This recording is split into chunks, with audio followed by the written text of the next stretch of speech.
नमस्कार। स्वागत है आप सबका मेरे YouTube channel KCP the Sanskrit गुरु में।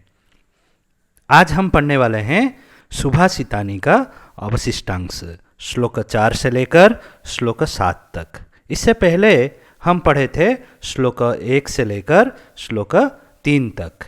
तो आज हम पढ़ने चलते हैं सुभाषितानी का चौथा श्लोक। तो देखते हैं चौथा श्लोक सुभाषितानी में क्या है।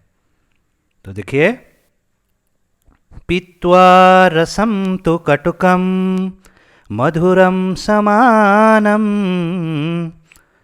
माधुर्यमेव जनयेन् मधुमक्षिकासौ सन्तस्तथैव समसज्जन दुर्जनानां श्रुत्वा वच मधुरसूक्तरसं सृजन्ति।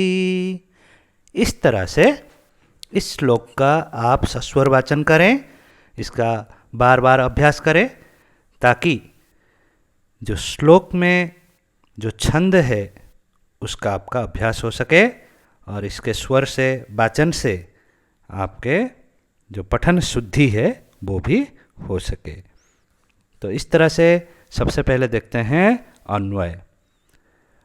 अन्वय इस श्लोक का इस प्रकार है। असौ मधुमक्षिका कटुकं मधुरं च रसं पीत्वा माधुर्यम् एव जनयेत् तथैव सन्तः समसज्जनदुर्जनानां वचः श्रुत्वा मधुरसूक्तरसम् एव सृजन्ति। इस तरह से श्लोक का अन्वय है। अब चलते हैं इस श्लोक में जो शब्दार्थ है उसको समझते हैं। मधुमक्षिका मधुमक्खी, कटुकम मधुरम च कड़वे और मीठे रस को, पीत्वा पीकर, माधुर्यम एव शहद को ही, मधुरता को ही, जनयेत उत्पन्न करती है। तथैव उसी प्रकार संतः साधु लोग या सज्जन लोग, समसज्जन दुर्जनानाम समान रूप में सज्जन हो या दुर्जन हो दोनों की बात को ध्यान से सुनते हैं। दोनों के बात को ध्यान से सुनकर श्रुत्वा सुनकर क्या करते हैं, मधुर सूक्त रसम सृजन्ति, मधुर और अच्छी बात को बनाते हैं। अर्थात आप प्रवचन वगैरह सुनते होंगे, उसमें राम का भी उदाहरण दिया जाता है, रावण का भी उदाहरण दिया जाता है। इसका कारण क्या है? जो प्रवचन देता है वो राम को भी समझता है, रावण को भी समझता है और दोनों को समझकर एक जो समाज को एक सही बात, सही निष्कर्ष पर पहुंचाता है। तो अब देखते हैं इस श्लोक के भावार्थ को समझते हैं। तो देखिए, जैसे मधुमक्खी कड़वे और मीठे रस को पीकर मधुर रस अर्थात शहद का ही निर्माण करती है, उसी प्रकार साधु लोग समान रूप में सज्जन और दुर्जनों की बात को सुनकर मधुर और अच्छी बातें अर्थात प्रवचन, प्रवचन क्यों कहा जाता है? प्रकृष्ट वचन है, सबसे अच्छी जो बात है उसको वो बनाते हैं, जिन बातों को सुनकर मनुष्य सही गलत का पहचान कर पाता है और उचित मार्ग पर चलना सीखता है। देखिए, मधुमक्खी का ये गुण है, वो चाहे कड़वा रस पिए या फिर मीठा रस पिए, वो क्या बनाता है, क्या बनाती है? वो शहद। ठीक वैसे ही साधु लोगों का ये गुण है, वो दुर्जन की बात सुनते हैं, सज्जन की बात सुनते हैं, सबकी बात को ध्यान से सुनकर जो अच्छी बात है उसको वो बनाते हैं। दोनों का उदाहरण देके समाज को अच्छी बात सिखाते हैं। तो इस तरह से इस श्लोक को आपको समझना चाहिए। इस श्लोक के जो व्याकरणांश है उसके तरफ बढ़ते हैं। तो देखिए, व्याकरण बिंदु क्या क्या है इस श्लोक में। सबसे पहले देखते हैं संधियुक्त पद। संधियुक्त पद क्या क्या है देखते हैं। कटुकं मधुरम, कटुकम युक्त मधुरम। इस तरह से देखिए यहाँ पे मौ का अनुस्वार हो गया है। कटुकम में जो मौ का जो म हलंत था उसका अनुस्वार हुआ, क्योंकि मौ में हलंत के बाद फिर से व्यंजन वर्ण आ गया। अब देखते हैं दूसरा, जनयन मधुमक्षिका सौ। जनयेत युक्त मधुमक्षिका युक्त असौ। संतस्तथैव, संतः युक्त तथा युक्त एव। सुक्त, सु युक्त उक्त, सु युक्त उक्त। यहाँ पे ह्रस्व के साथ मिलकर दीर्घऊ हो गया है। अब देखते हैं प्रत्ययुक्त पद क्या क्या है यहाँ पर।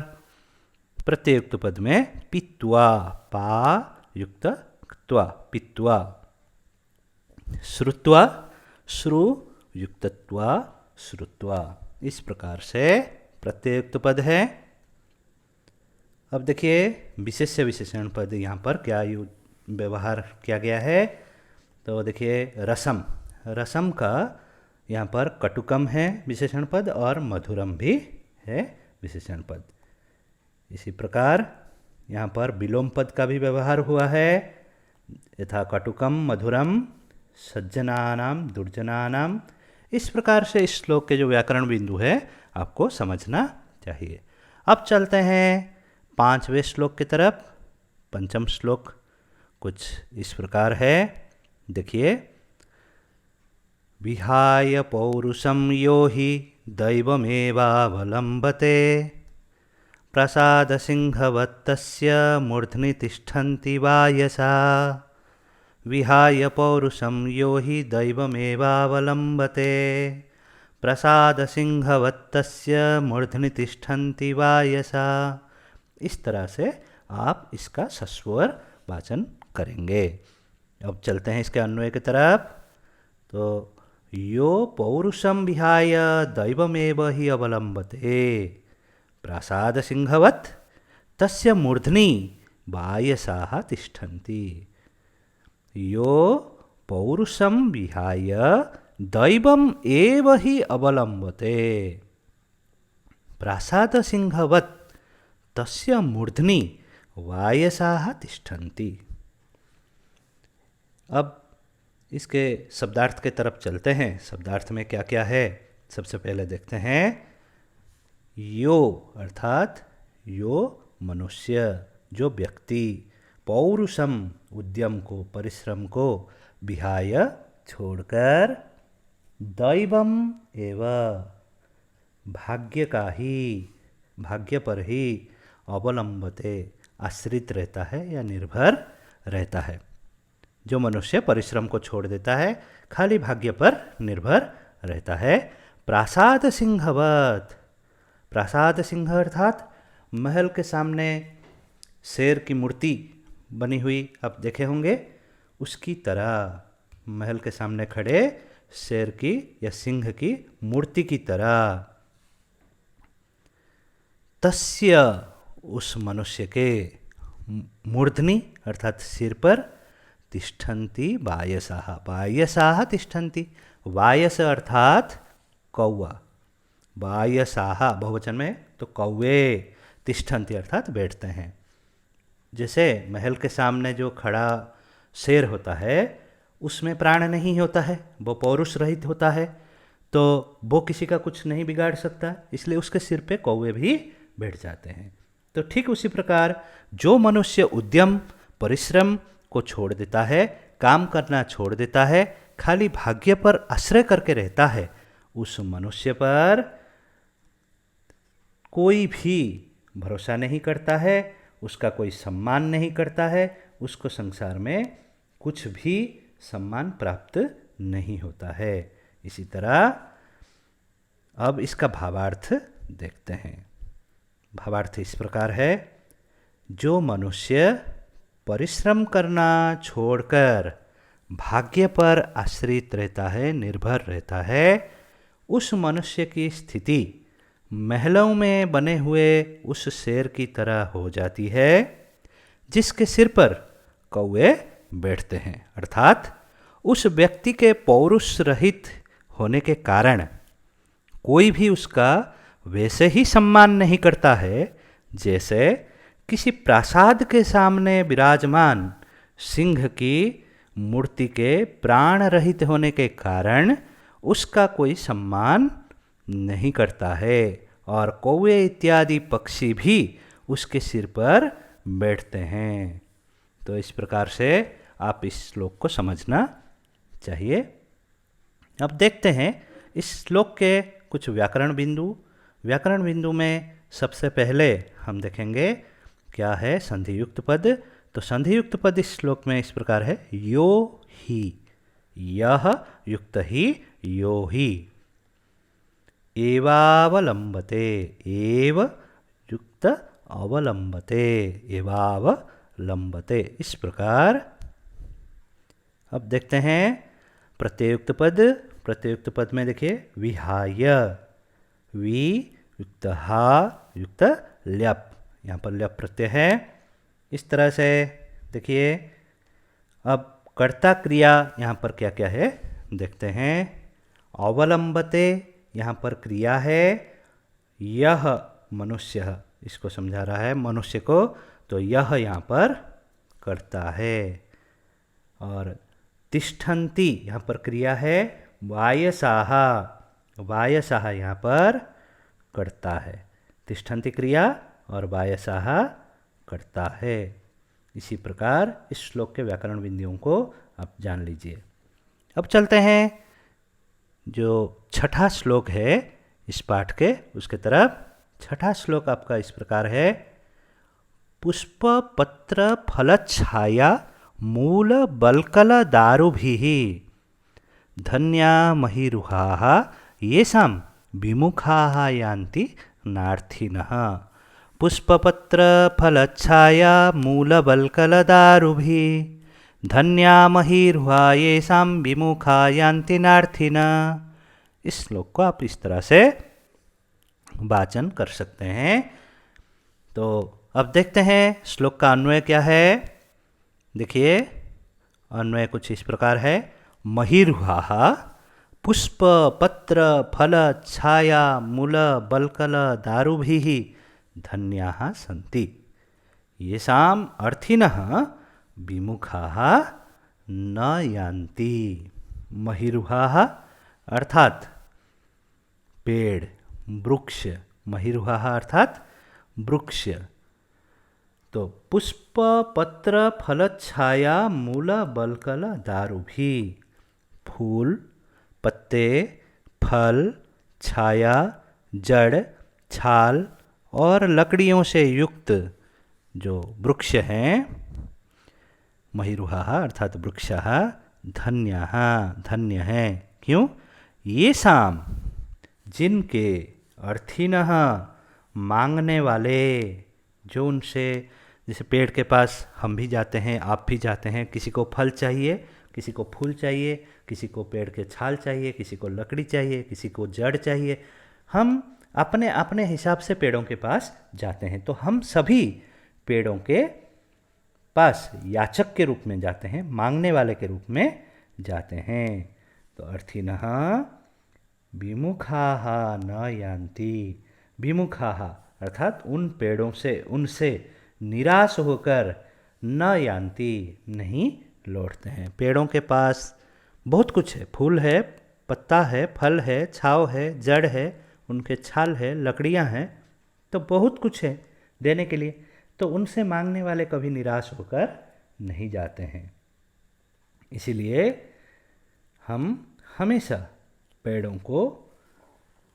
का संरक्षण करना चाहिए।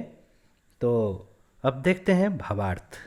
भावार्थ में क्या है देखिए, फूल, पत्ते, फल, छाया, जड़, छाल और लकड़ी आदि से युक्त पेड़ धन्य हैं, जिसके कारण याचक, मांगने वाले लोग उनसे कभी भी निराश होकर नहीं लौटते हैं। किसके कारण? में उनके पास फूल, पत्ते, फल, छाया सब कुछ है देने के लिए, तो मांगने वालों को जो जो चाहिए उनसे मिल जाता है। अर्थात पेड़ों के पास देने के लिए बहुत कुछ है, ये कभी भी याचक अर्थात मांगने वालों को खाली हाथ नहीं लौटाते हैं। कोई भी व्यक्ति पेड़ के पास जाता है पेड़ों के पास जो कुछ है देने के लिए, जो कुछ भी आप पेड़ों से मांगते हैं, पेड़ आपको कभी भी मना नहीं करते हैं।